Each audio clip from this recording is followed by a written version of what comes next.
We often celebrate intelligence. Society gives it awards, titles, and prestige.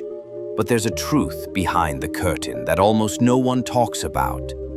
Deep thinkers often walk alone, not because they want to, not because they're arrogant, but because the deeper the mind dives, the fewer people can follow.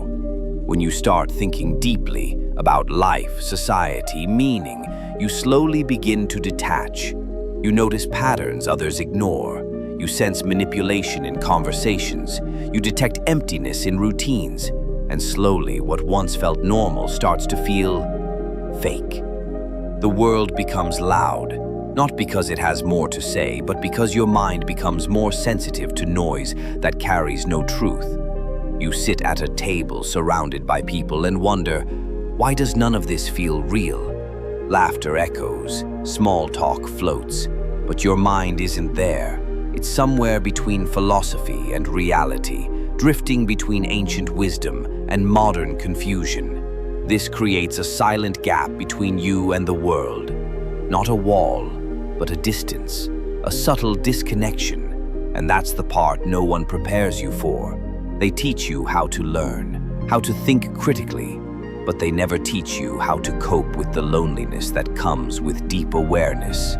Because once you see beneath the surface, it becomes impossible to unsee. You can't fully enjoy ignorance once you've tasted understanding. You can't pretend everything's fine when your mind keeps whispering, something's not right. You look for people who see what you see, who feel what you feel, who don't just exist but question, but finding them, rare. And even when you do find someone who thinks deeply, their wavelength may still be different.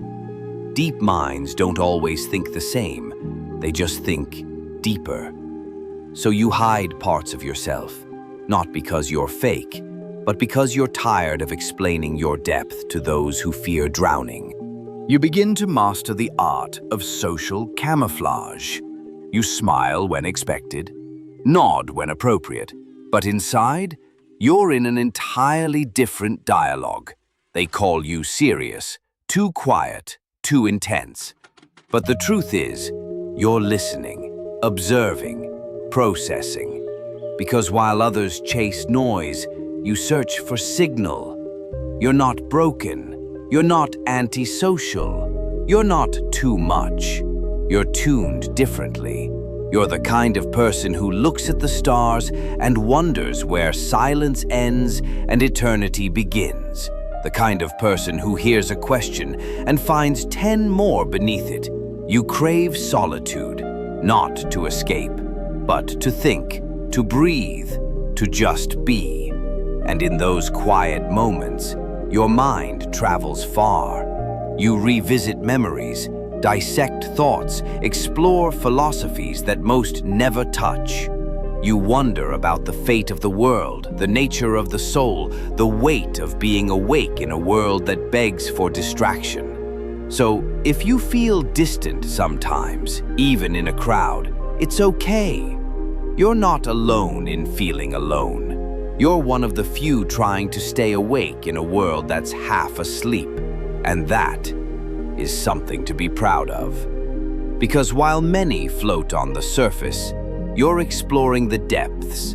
Not every mind is meant to echo. Some are meant to resonate. So keep thinking, keep questioning, keep walking, even if it's alone. Because in a shallow world, depth is rebellion.